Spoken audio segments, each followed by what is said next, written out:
Hello everyone welcome to my channel. तो आज आम बनैबा भात आउ आमर चिकेन कषा तरकारी। नॉर्मली आम ओडिया माने चिकेन कषा तरकारी करला बेले पियाज टमाटो अदा रसुण आउ लंका नेकी एका संगे ग्राइंड करके गोटे पेस्ट रे बनाऊ चिकेन तरकारीटा। बट आज आम टमाटो दबानी आउ खाली पियाज बढ़िया किना काटिकी हाफ किलो चिकेन पाई एटलिस्ट 300 ग्राम पियाज किंबा 400 ग्राम पियाज काटिकी आमे बनैबा चिकेन।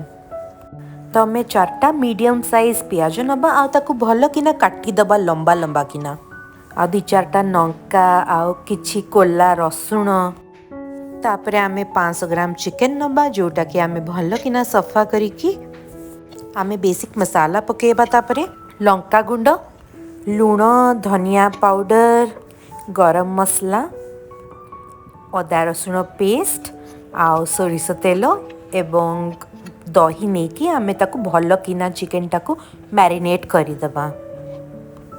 आमे कश्मीरी लाल मिर्च पकेबा टिके कलर पाई आउ भल किना मैरिनेट करके रखिदबा। आमे एटलिस्ट घंटे पाई छाड़ीदबा। आमे मैरिनेशन करला बेले भी टिके नाकू पियाज आउ लंका पकेकी भल किना मैरिनेट करिबा। छड़ाइथिबा रसुण कोला मध्य पकेबा। आज मु फर्स्ट थर चेष्टा करछि ओडिया रे गोटे भल किना वीडियो बनैया पाई। नॉर्मली मु हिंदी रे ही बनाए बट आज ओडिया ट्राई करछि। प्लीज मो चैनल को सब्सक्राइब करंतु। Thank you. ओ मु कहिया को भूल जाइथिली एटा होची गोटे 1 पॉट रेसिपी आमे प्रेशर कुकर रे बनैबा। तो आमे प्रेशर कुकर रे भल किना सोरिष तेल देकी गरम कर दबा। ता दिहरे आमे गोटा गरम मसला सब पकेबा। तापरे आमे लंका पकेबा एवं पियाज जोटा आमे काटिके रखिछु ताकू भल किना तेल रे आमे ताकू भुनिबा। पियाज जेमती न जळे बट आमे ताकू भल किना फ्राई करिबा। जितेबले कलर चेंज हे आसीबो गोल्डन आ पिंकिश हे आसीबो आमे तापरे आम जिंजर गार्लिक पेस्ट पकेकी आउरी भल किना ताकू भुनिबा ताकि जिंजर गार्लिक पेस्ट रो जो स्मेलटा थाए सेटा न आसु। आओ आमे ए समय रे गरम मसला टिके कश्मीरी लाल मिर्च टिके धनिया पाउडर लूण देकी भल किना फ्राई करिबा। बट आम स्टार इंग्रेडिएंट होची मीट मसाला। आपण चिकेन मसाला भी पके परिवे बट मते मीट मसाला रो फ्लेवरटा किछि बेसी भल लागे।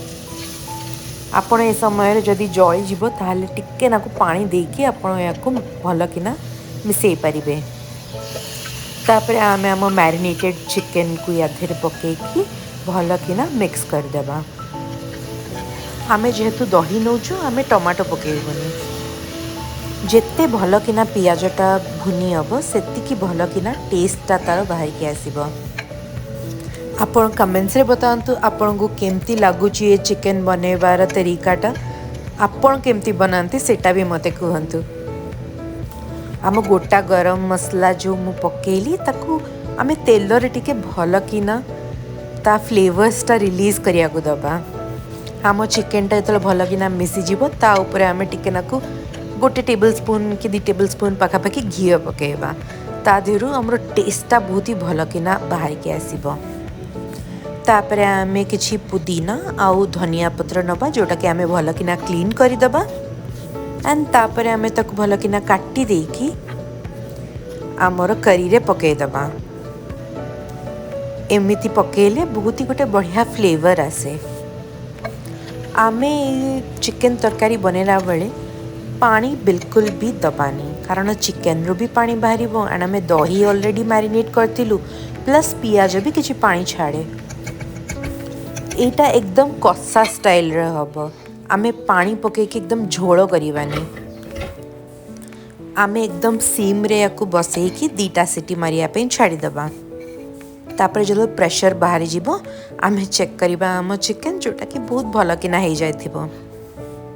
आपण तेल आपण का हिसाब रे पकेबे बट तेल टिके बेसी रखिले तरकारीटा बेसी भल लागे। नॉनवेज रो मजाटा तेल रे ही आसे मते लागे। तो आम चिकेन कषा रेडी हो जाइए एंड मुझे टीवी देखी देखी एंजॉय कर मो तरकारी और भात। प्लीज लाइक शेयर सब्सक्राइब करंतु। बाय।